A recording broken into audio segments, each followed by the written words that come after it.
welcome back to the Deep Dive. You know, sometimes I find myself thinking about all these companies, like the really big ones and even the smaller ones, doing something cool. And I wonder, like, how do they actually make money? Yeah, I know what you mean. Like this hidden world, right?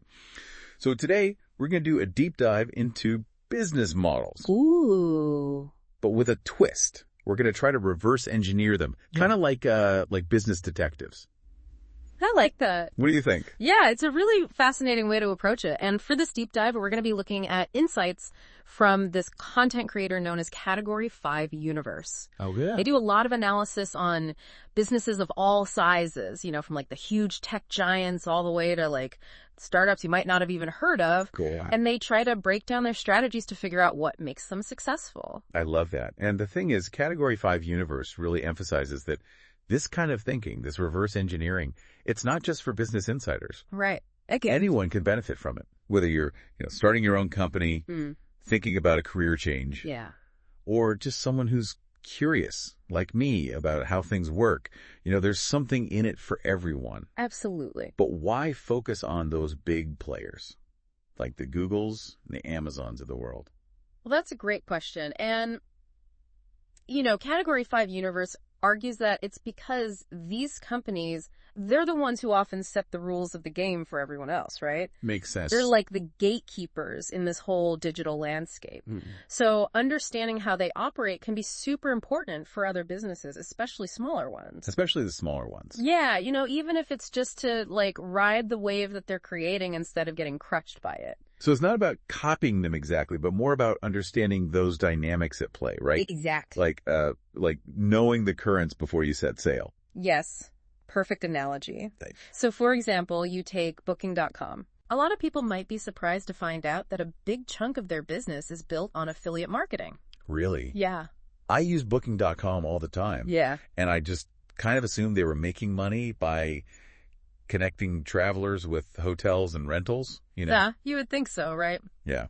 But it's not always as straightforward as it seems. That's such a good example of how things aren't always what they seem at first glance. It is, and that's where this whole idea of reverse engineering comes in. Okay. It's about peeling back those layers and getting a look at the machinery that's underneath, Right. So how does Category 5 Universe go about doing this? Yeah, how do they actually do it? Well, it all starts with deep research. Okay. Like, they go way beyond just reading those basic summaries you find online. Gotcha. We're talking about really digging into the details here. Okay, I'm intrigued. Yeah. So they're not just skimming the surface. Yeah.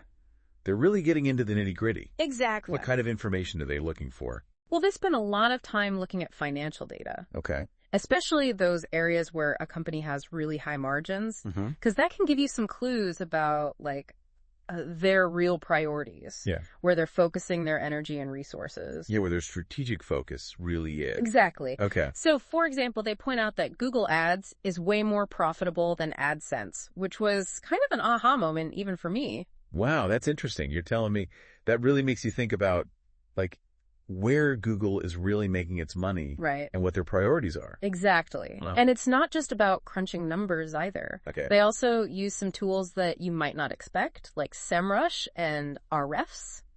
These Interesting. are usually associated with SEO. Right. But Category 5 Universe uses them in a whole different way. Really?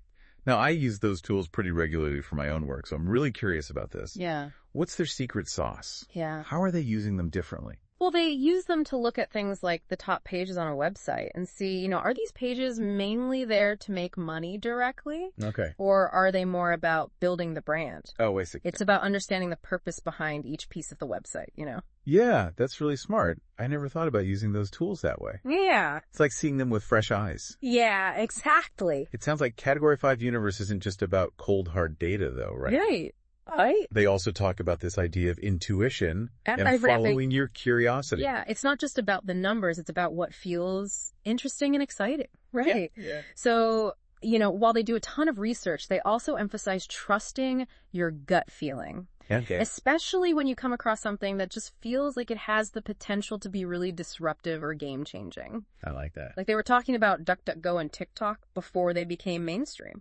Wow. Which, kind of shows they have a knack for spotting trends early on. They were ahead of the curve. Yeah, they were. So it's really a blend of that data-driven analysis, Yeah. but also that entrepreneurial spirit, being drawn to the things that excite you. Exactly. I like that. Now, they also talk about this idea of internalizing knowledge. Yeah. Not just learning it, Yeah. but really internalizing it. Right. What exactly do they mean by that?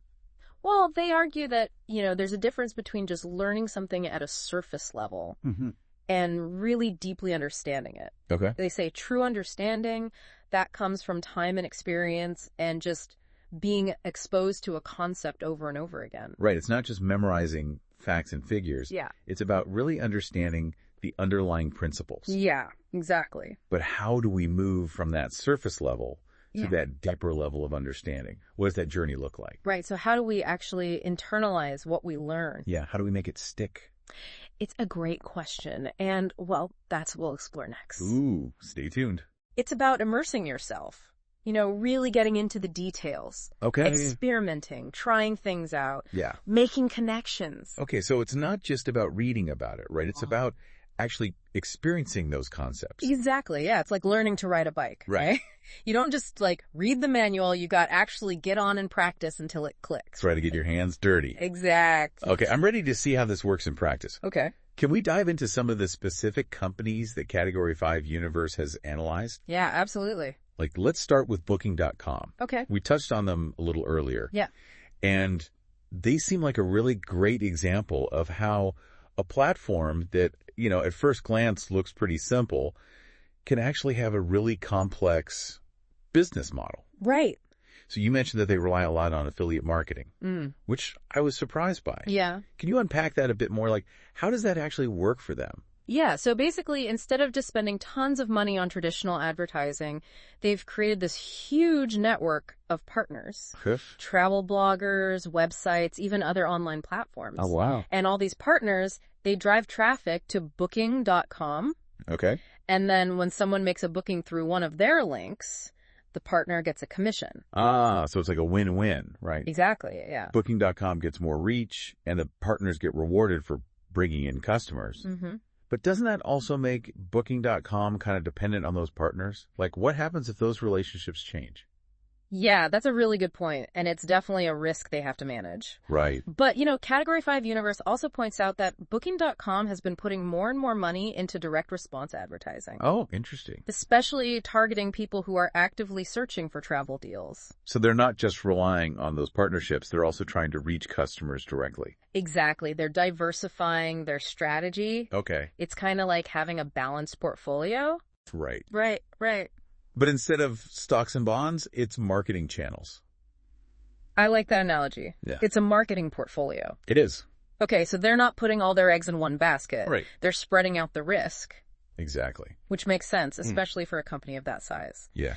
Now, speaking of big companies, what about Google? Ah, yes, Google. They're a great example of a company that just keeps evolving. They do. But they stay focused on that core strength, right? Mm-hmm. Which is connecting businesses with customers through advertising. Yeah, Google Ads is their bread and butter. It's their cash cow. It is. But they haven't just sat back and relaxed, right?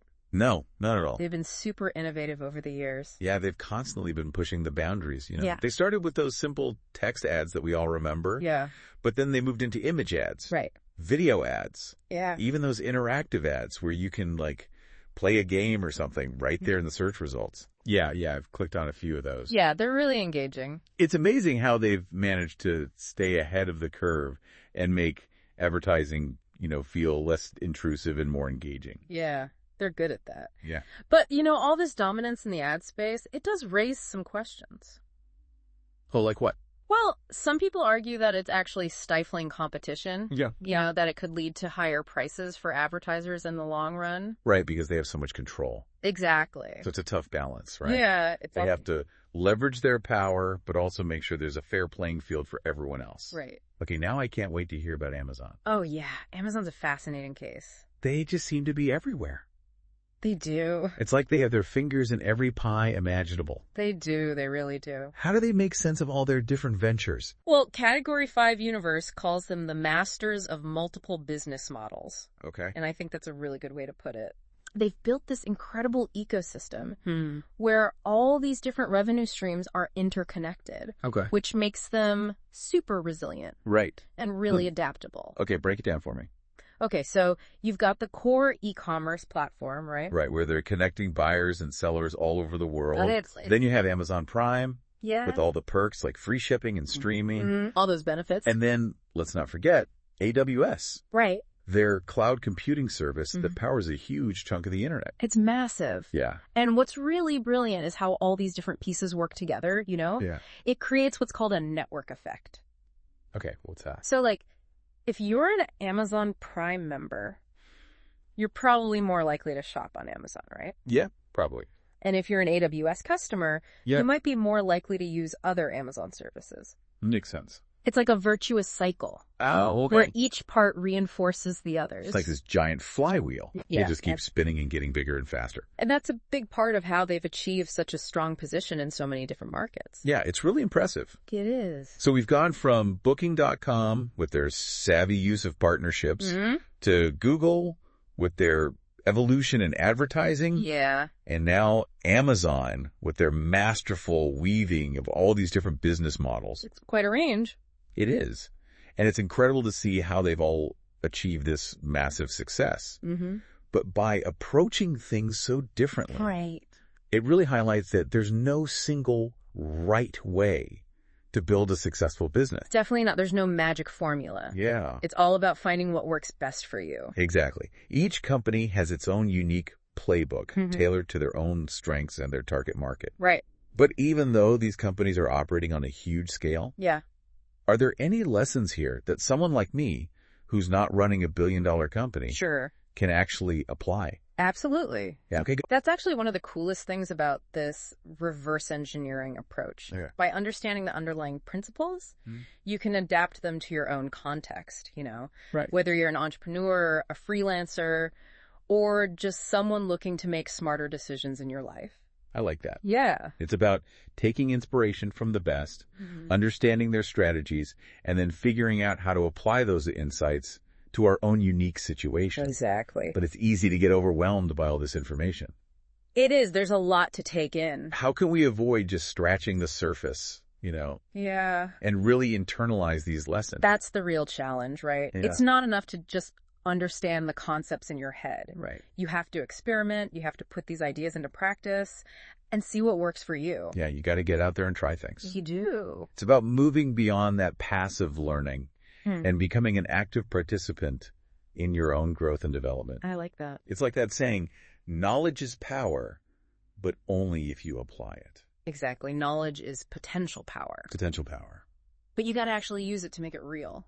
So we've really uncovered some interesting stuff here about how some of these big names in business, how they actually work. Yeah, we've gone pretty deep. And it's clear there's a lot we can learn from their successes and even their failures. Oh, yeah. Like by reverse engineering their models. Yeah. We get these valuable insights into what drives profitability, growth, all those things that make a business successful. Yeah, it's about understanding the core principles. The core principles. That can lead to success in a world that's constantly changing. Exactly. It's not easy. No. But it's fascinating. It is. And I think it's something that anyone can benefit from, even if you're not running a giant corporation. I agree. Yeah. It's been a really eye-opening journey for me, and I hope our listeners are feeling inspired to maybe take some of these principles and apply them to their own ventures. Yeah, to their own businesses, their careers. Or even just their personal lives. Absolutely. I mean, that's the real magic of this approach, isn't it? It's not just about understanding businesses. Right.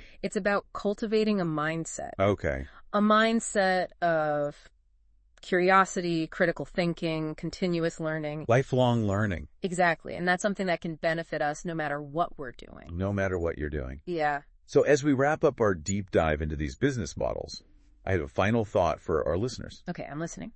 What if we take this whole reverse engineering mindset and apply it beyond just business? Oh, interesting. Like, what if we used it to understand our hobbies? Okay. Our relationships, even societal trends. Whoa. Oh, that's a big idea. It is a big idea. But I like it. Yeah. Yeah, imagine trying to break down the success of a social movement. Right. Or why a certain art form becomes popular. Or even how a really successful team works. Yeah, there's so much we could explore. The possibilities are pretty much endless. They are. And it all starts with that same spark of curiosity. Right. Curiosity, that's the key. Asking why and how. Yeah. And then digging deeper. To really understand those underlying principles that drive results. Exactly. It's about looking beyond the surface, questioning what we think we know. Challenging ourselves. Challenging ourselves to truly understand the world around us. I love that. Yeah. And who knows what we might discover along the way, right? Who knows? That's the exciting part. Maybe we'll find new solutions to problems. Unlock hidden potential. Yeah. Maybe even create entirely new models for success. It's all about exploration. It is. And being open to new possibilities. So to our listeners, we encourage you to embrace this reverse engineering mindset, not just as a business tool, right, but as a way to look at the world. As a lens for understanding. Keep asking questions, keep exploring, and keep pushing the boundaries of what you know. The journey of learning never really ends. That's what makes it so exciting. It does. So thanks for joining us on this deep dive. And until next time, keep those minds curious and keep those questions coming.